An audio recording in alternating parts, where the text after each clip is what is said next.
अगर हम सबसे ये पूछा जाए इस दुनिया में सबसे खतरनाक चीज़ क्या है, तो हमारे दिमाग में एटम बम यानी न्यूक्लियर बम का नाम ज़रूर आता है, जिसका विनाशकारक रूप पूरी दुनिया ने देखा है।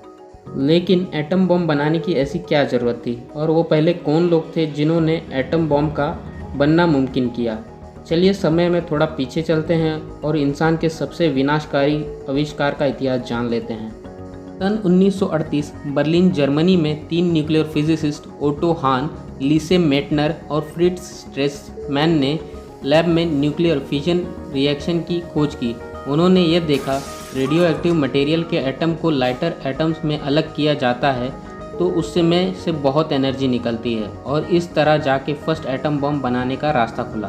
सन 1930 से ही जर्मनी हिटलर की लीडरशिप में एटम बम बनाने की कोशिश कर रहा था, और अमेरिका इस डर से 28 दिसंबर 1942 में मैनहट्टन प्रोजेक्ट का शुरुआत की है, जिसे यूएस प्रेसिडेंट फ्रैंकलिन रूजवेल्ट ने मंजूरी दी। इस प्रोजेक्ट के अंतर्गत अमेरिका के साइंटिस्ट और मिलिट्री न्यूक्लियर रिसर्च करेंगे। मैनहट्टन प्रोजेक्ट का ज़्यादातर काम लॉस एलामोस, न्यू मैक्सिको में जॉन रॉबर्ट ओपनहाइमर के नेतृत्व में हुआ, और फिर वो दिन आया 16 जुलाई 1945 जब फर्स्ट एटम बम को न्यू मैक्सिको के वीरान रेगिस्तान में टेस्ट किया गया, जिससे 40,000 फीट का मशरूम क्लाउड आसमान में दिखाई देने लगा। और इस टेस्टिंग साइट को ट्रिनिटी टेस्ट साइट कहा जाता है, और इस तरह हम इंसान ने एटॉमिक एज में कदम रखा। अमेरिका के साइंटिस्टों ने 1945 तक 2 तरह के एटॉमिक बॉम्ब डिस्कवर कर चुके थे। पहला लिटिल बॉय जो यूरेनियम बेस्ड बॉम्ब था, दूसरा फैट मैन जो प्लूटोनियम बेस्ड बॉम्ब था। अप्रैल 1945 में यूरोप के अंदर वॉर ख़त्म हो चुकी थी, लेकिन 2 देश अब भी लड़ रहे थे। वो थे जापान और अमेरिका।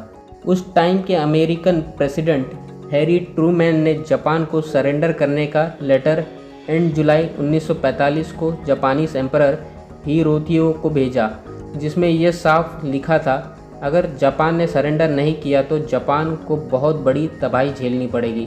लेकिन जापानीज एम्परर ने इसे रिजेक्ट किया, और फिर वो दिन आया 6 अगस्त 1945। अमेरिका ने first atomic bomb B-29 bomber plane में रख के जापान के शहर हिरोशिमा पे गिराया, और यह बॉम्ब था लिटिल बॉय, जिसने बहुत बड़ी तबाही मचाई, जिसके फूटने से 13 किलो टन का फोर्स पैदा हुआ, जिससे 13 किलोमीटर स्क्वायर एरिया में सब कुछ तबाह हो गया, और जिसमें 80,000 लोग तुरंत मर गए और 10,000 से ज़्यादा लोग बॉम्ब के रेडिएशन से बाद में मर गए।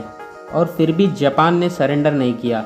तब अमेरिका ने दूसरा atom bomb fat man Japan के शहर कोकुरा पे गिराना चाहा, लेकिन कोकुरा में आग लगी थी, जिससे धुआं निकल रहा था जो कोकुरा के आसमान में फैला हुआ था, जिससे अमेरिका की बॉम्बर प्लेन दूसरे टारगेट नागासाकी की तरफ बढ़ गई, और जब फैट मैन गिरा तो 40,000 लोग की मौत हो गई, और अब जापान पूरी तरह से टूट चुका था। आखिरकार 15 अगस्त 1945 में जापानी एम्परर हिरोहितो ने सरेंडर कर दिया, और इस तरह वर्ल्ड वॉर 2 समाप्त हुआ, और इस दिन को VJ-डे भी कहा जाता है, विक्ट्री ओवर जापान। और ठीक 4 साल बाद 29 अगस्त 1949 में सोवियत यूनियन ने अपना फर्स्ट न्यूक्लियर बॉम्ब टेस्ट किया, और फिर 1950 से कोल्ड वॉर शुरू हुए, जिसमें सभी पावरफुल देश न्यूक्लियर बॉम्ब तैयार करने की रेस करने लगे।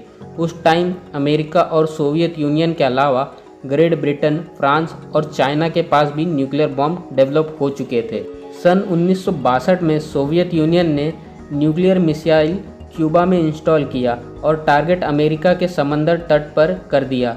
उस टाइम के अमेरिकी प्रेसिडेंट जॉन कैनेडी और सोवियत लीडर निकिता क्रूश्चेव में समझौता हुआ कि सोवियत यूनियन अपनी मिसाइल हटा लेगा, लेकिन अमेरिका क्यूबा में इंटरफेयर यानी हस्तक्षेप नहीं करेगा, और इस पे अमेरिका मान गया। सन 1968 NPT यानी नॉन प्रोलिफरेशन ट्रीटी अमेरिका और सोवियत यूनियन के द्वारा दुनिया के सामने रखी गई, जिसमें न्यूक्लियर वेपन डेवलप करना मना था, जिससे दुनिया में भारी तबाही ना हो।